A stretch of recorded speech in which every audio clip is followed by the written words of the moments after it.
Waouh, c'était kiffant, hein. On va pas se mentir, c'était... Cette série, elle était absolument sublime. Ça y est, les Warriors sont donc en finale NBA. Les Rockets n'ont plus que leurs larmes pour pleurer. Et d'ailleurs, je crois qu'ils ont déjà commencé à en couler certaines. Ils ont été magnifiques, les Rockets, évidemment pas dans l'adresse à 3 points. Je vais pas vous l'expliquer.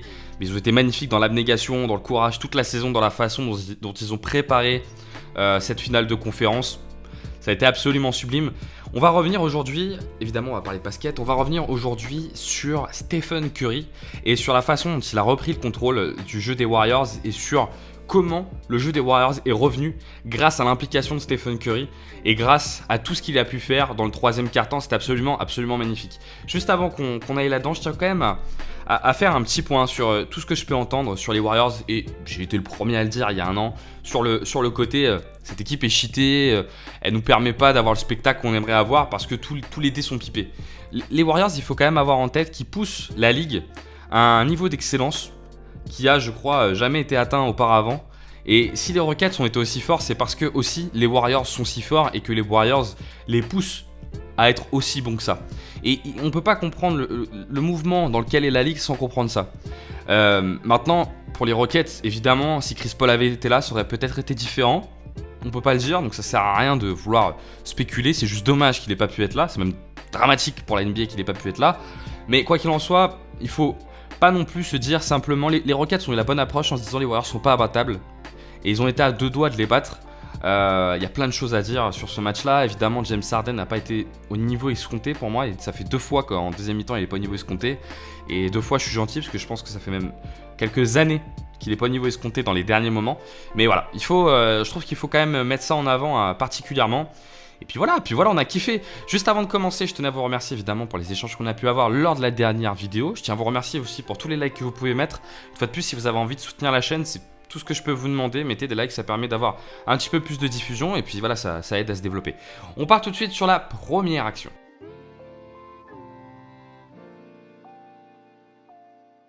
Évidemment, dans ce match, le tournant du match, c'est la grosse série de Stephen Curry. Ce que je veux vous montrer aujourd'hui, c'est pas simplement que Stephen Curry a fait une grosse série. C'est vraiment l'idée de se dire que au travers de cette série-là, Golden State a retrouvé son jeu et a retrouvé ce que sont les Warriors, ce que Kobe appelle un peu de manière hollywoodienne la Golden Democracy. J'ai trouvé vraiment que dans le troisième quart-temps, Kevin Durant avait un petit peu disparu. Pour être tout à fait honnête, au début je voulais vous faire une vidéo sur Kevin Durant et sur tous ces oublis qu'il pouvait avoir et tous ces manquements qu'il pouvait avoir sur le jeu sans ballon. Mais il se trouve que Golden State a gagné et que je trouvais ça plus intéressant de manière générale de mettre en avant ce qui s'est bien passé que ce qui s'est mal passé. Et Stephen Curry a été magnifique. Mais je vais essayer de vous montrer vraiment un vidéo à l'appui en quoi le réveil de Stephen Curry coïncide aussi avec le retour d'un jeu cohérent de la part de Golden State et d'un certain mouvement du ballon qui s'est même complètement synthétisé à la fin sur un panier de Klay Thompson. Donc on part tout de suite sur la première action. La première action, c'est pas forcément la plus belle. Néanmoins, on a beaucoup vu dans cette série Kevin Durant a insisté sur du jeu en 1 contre 1 et aussi Stephen Curry. D'ailleurs, il faut pas mettre que Kevin Durant dans le sac. Et là, on va avoir une volonté, c'est au tout début du run. Donc c'est au tout début du moment où Golden State va retrouver son jeu. On va avoir une volonté un peu plus forte quand même de se passer le ballon et de faire au moins du jeu à 2 et pas simplement du jeu en isolation. L'action est très simple, j'ai peut-être pas forcément besoin d'expliquer très longtemps. C'est Stephen Curry qui va attaquer le panier, va profiter de l'erreur de James Harden pour prendre de l'avance et va aller prendre un 3 points qui finit dedans. Si on se la regarde un petit peu au ralenti, qu'est-ce qui se passe? On est encore au moment où, pour moi, la Golden State a du mal, le spacing est cata. On voit Draymond Green et c'est Nick Young, et Nick Young qui sont assez mal placés. Kevin Durant se fait oublier et globalement dans la série de Steph Curry, j'ai trouvé que c'était fait oublier Kevin Durant et ça avait plutôt marché pour Golden State. Et en fait, Stephen Curry va profiter d'une erreur de James Harden pour jouer un jeu à 2 avec Jordan Bell. Donc Stephen Curry attaque PJ Tucker avec toute sa qualité technique, va monter pour aller marquer un double pas. Il voit que James Harden saute, tout de suite il la donne à Jordan Bell et ça c'est très Basketball Warriors d'aller faire cette passe écran. Alors oui, passe écran, mais alors par contre évidemment les refs ont quand même eu un peu d'importance dans ce match. L'écran de Jordan Bell, je ne sais pas comment il est possible en NBA de faire une erreur d'arbitrage comme ça, c'est un moment important en plus hein. L'écran, il est complètement illégal. Quoi qu'il en soit, il y a une belle action à 2 entre Stephen Curry et Jordan Bell et qui permet à Stephen Curry de marquer ce panier qui permet quand même de revenir à 3 points. Tout de suite, la deuxième action. Entre-temps, Kevin Durant a marqué un panier en isolation, mais là on va retrouver une fois de plus le jeu des Warriors. Le jeu des Warriors, c'est beaucoup s'appuyer sur la créativité de ses joueurs, donc en l'occurrence c'est la créativité de Stephen Curry, et se démerder pour avoir un tir qui a ce qu'on appelle un tir catch and shoot, c'est-à-dire ne pas avoir un tir pull-up après dribble, mais avoir un tir catch and shoot. Donc on va avoir l'accélération du tempo par Stephen Curry qui va dribbler James Harden ici, et après c'est exactement la même action que l'action que je vous ai montré avant, le jeu avec Jordan Bell qui va poser un écran, et le 3 points de Stephen Curry. Qu'est-ce qui se passe sur cette action?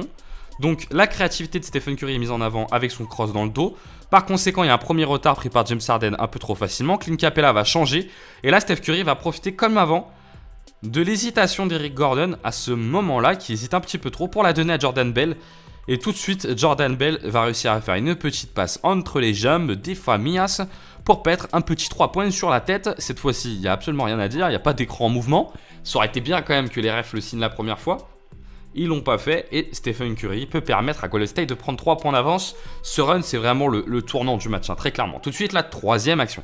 Là où Golden State avait tendance à faire beaucoup trop d'ISO, à partir de ce troisième quart-temps, ils ont vraiment essayé d'alterner. C'est-à-dire que s'il y avait vraiment un match-up favorable, ils le jouaient parce que individuellement ils sont incroyables. Et bon, on peut dire tout ce qu'on veut quand même. Ce match-là, Golden State, évidemment, ils ont retrouvé une certaine forme de jeu qui est le leur, mais globalement, ils le gagnent quand même au talent. Ils le gagnent parce qu'ils sont plus talentueux que Houston, et c'est ce que je pouvais dire depuis le début de la série. C'est-à-dire que Golden State, pour moi, ne pouvait pas passer à tel point ils avaient un avantage de talent sur Houston. Alors sans Chris Paul, évidemment, l'écart devient trop énorme. Mais là, on va avoir une volonté de jouer off-écran. Et là, Stephen Curry va jouer son 1 contre 1 avec Ryan Anderson sur une très belle série de dribbles et une belle attaque de cercle. Là, peut-être la petite différence qu'il y a avec les attaques de Kevin Durant, c'est que les attaques de Kevin Durant, le placement est assez différent. Regardez ce qui se passe. Donc on a Jordan Bell qui va poser un écran, Stephen Curry qui va venir jouer sur Ryan Anderson avec beaucoup de créativité, dribble entre les jambes, voilà, dribble dans le dos pour essayer de déstabiliser un peu Anderson qui s'est globalement fait massacrer dès qu'il a été sur le terrain. Et là, regardez un petit peu la différence de positionnement qu'il y a par rapport à quand il y a Kevin Durant. Quand il y a Kevin Durant, souvent, cette zone-là, elle est laissée libre pour lui donner un maximum d'espace. Là, cette fois-ci, Draymond Green, il veut aller proposer une solution assez près du cercle si jamais Stephen Curry peut lâcher une petite passe ou empêcher l'aide trop facile. Parce que notamment Draymond Green a beaucoup été laissé à 3 points parce qu'il avait du mal à mettre dedans. Et ça va empêcher Eric Gordon d'y aller.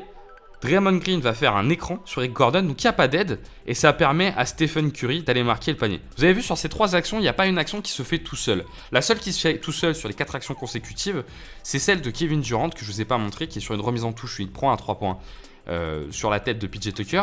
Mais là, sur les 3 actions de Stephen Curry, il y a au moins 2 joueurs complètement impliqués. Une fois de plus, en profitant d'un match-up favorable, Stephen Curry va jouer le 1 contre 1 et va mettre un 3 points sur la tête de Ryan Anderson. Je vous lance la séquence une première fois. Mais ce qui m'intéresse dans ce qu'a fait Golden State, c'est Phil Jackson faisait énormément ça avec Kobe. Il essayait souvent dans les premières minutes du match de le faire scorer sur des paniers qui sont pour lui des paniers faciles. Tant et si bien que Kobe pouvait prendre de la confiance et avoir plus de facilité à marquer des paniers qu'on pourrait dire un peu plus compliqués. Et là, Stephen Curry, après ces 3 paniers de suite, il a pris confiance et il va pouvoir réussir à marquer un panier un petit peu compliqué, mais avec une énorme confiance qu'il a à ce moment-là. C'est sur cette attaque sur Ryan Anderson où il fait un step back qui est absolument magnifique. Regardez quand même l'écart qu'il a par rapport à Ryan Anderson qui est les genoux sur le sol, et Stephen Curry va mettre ce 3 points. Mike D'Antoni a choisi de relancer Ryan Anderson dans ce match. Je suis pas trop fan de ce choix-là, sachant qu'en défense il était complètement perdu et qu'il n'a pas le niveau pour jouer à ce niveau-là. Et Stephen Curry, avec un petit peu de réussite, va réussir ce 3 points. C'est incroyable à quel point Stephen Curry sent le jeu. Ça, c'est vraiment moi un truc qui me marque comparé à tous les autres joueurs de la ligue. Alors, LeBron James le sent énormément, mais je trouve plus sur la création que sur le scoring. Sur le scoring, Stephen Curry sent le jeu, mais vraiment comme personne. Et par rapport à Kevin Durant, par exemple, Kevin Durant parfois peut forcer, parfois peut vraiment déjouer. Curry, ça lui arrive, mais je trouve que globalement, il sent le jeu de manière incroyable. Et là, sur cette action, qui va aussi être typiquement Warriors Basketball, c'est de la relance très rapide par Draymond Green, et Stephen Curry n'hésite pas à prendre 3 points. Et va le mettre, et celui-ci il fait terriblement mal parce qu'il permet de prendre 9 points d'avance. Et il est incroyable. Pourquoi pour moi Stephen Curry sent bien le jeu à ce moment-là? Parce qu'en fait il est complètement en confiance avec les 3 points qu'il a mis. Et il n'hésite pas une seule seconde. Il n'y a pas ce côté que parfois je peux reprocher aux Warriors depuis qu'il y a Kevin Durant à trop vouloir répartir les tickets de tir. Là Stephen Curry n'hésite pas une seule seconde. Il prend le 3 points.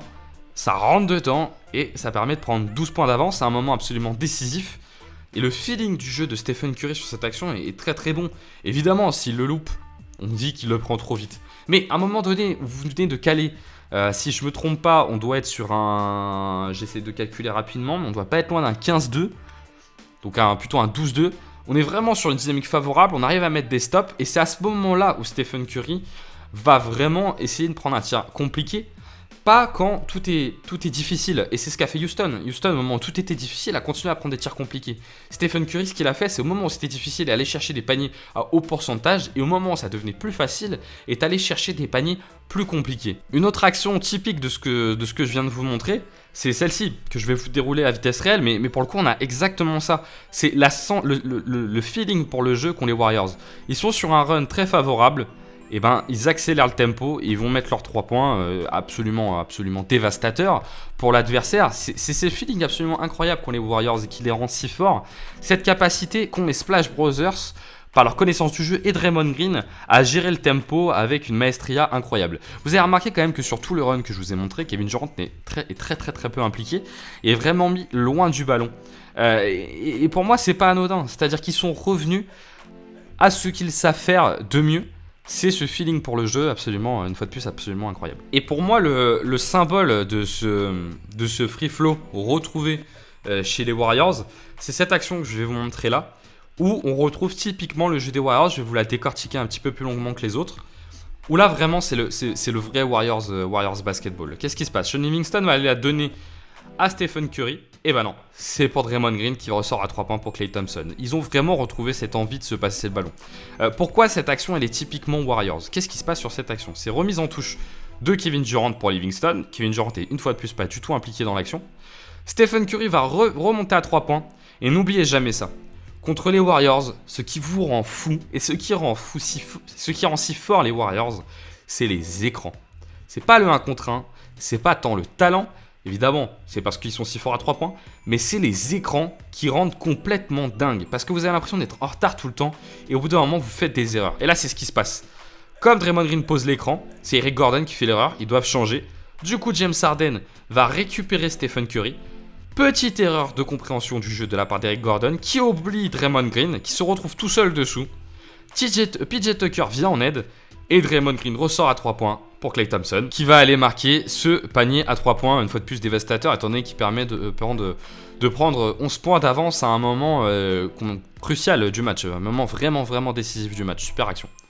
Vraiment, là, on a vraiment retrouvé le jeu des Warriors avec ce mouvement, cette volonté de rendre fou l'adversaire sur les écrans. On ressort à 3 points, on met le 3 points, très fort. Après ça, c'est Kevin Durant qui a complètement fermé le match et qui l'a complètement tué à un moment où Golden State avait quand même pris pas mal d'avance. Et je trouve que globalement, c'est vraiment un point qu'il faut retenir aussi avec Kevin Durant, c'est que quand ils sont derrière, moi je trouvais que globalement dans la série, quand ils sont derrière, quand ils sont en galère, j'ai pas trouvé assez de certitude et d'intelligence dans le jeu de Kevin Durant. Alors que dans celui de Steph Curry, maestro.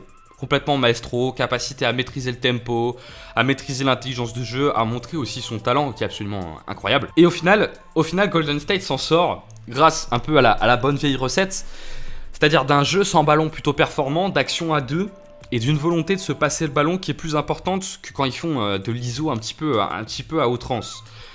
Golden State va certainement balayer les Cavs. Enfin, moi c'est ce que je pense. Sincèrement, je vois pas quelles sont les armes pour Cleveland pour arriver à faire déjouer les Warriors. Mais il faut aussi vraiment se rendre compte de ce qu'a fait Houston. C'est-à-dire que Houston a poussé Golden State dans ses derniers retranchements. Et il leur a vraiment demandé de retrouver leur jeu à un moment donné. Parce qu'en première mi-temps, Golden State repart sur de l'isolation, a du mal à trouver son jeu, a du mal à avoir de la relance aussi parce que Houston met des paniers. Et qu'au bout d'un moment, quand on met plus de paniers, il y a de la relance. Et que Golden State s'est toujours nourri de cette relance. Ils se nourrissent de ce jeu de première intention où on peut jouer un petit peu vite sur 2-3 passes à marquer des paniers faciles. Mais à un moment donné, ça a été très compliqué pour Golden State. Et Golden State en est revenu à ce qu'ils savent faire de mieux, les écrans et les 3 points en sortie d'écran. Ils ont arrêté de prendre des 3 points qui étaient en sortie de dribble pour prendre des 3 points en sortie d'écran. Moi j'attends un petit peu que vous puissiez me dire en commentaire ce que vous avez pensé de la performance de Kevin Durant et la performance de Stephen Curry. C'est vraiment ça qui m'intéresse. Je veux que vous puissiez me dire si est-ce que je suis le seul à avoir cette sensation que c'est Stephen Curry finalement qui a, comme on dit, un peu carry Kevin Durant, et Kevin Durant qui après a été un magnifique closer pour pouvoir finir cette série, ou est-ce que non, vraiment c'est Stephen Curry qui a tout changé et qui a permis vraiment d'envoyer Golden State en finale et de se sortir de ce traquenard incroyable qu'avait mis en place Houston. Écoutez, on trouvera rapidement de quoi parler. Ciao ciao.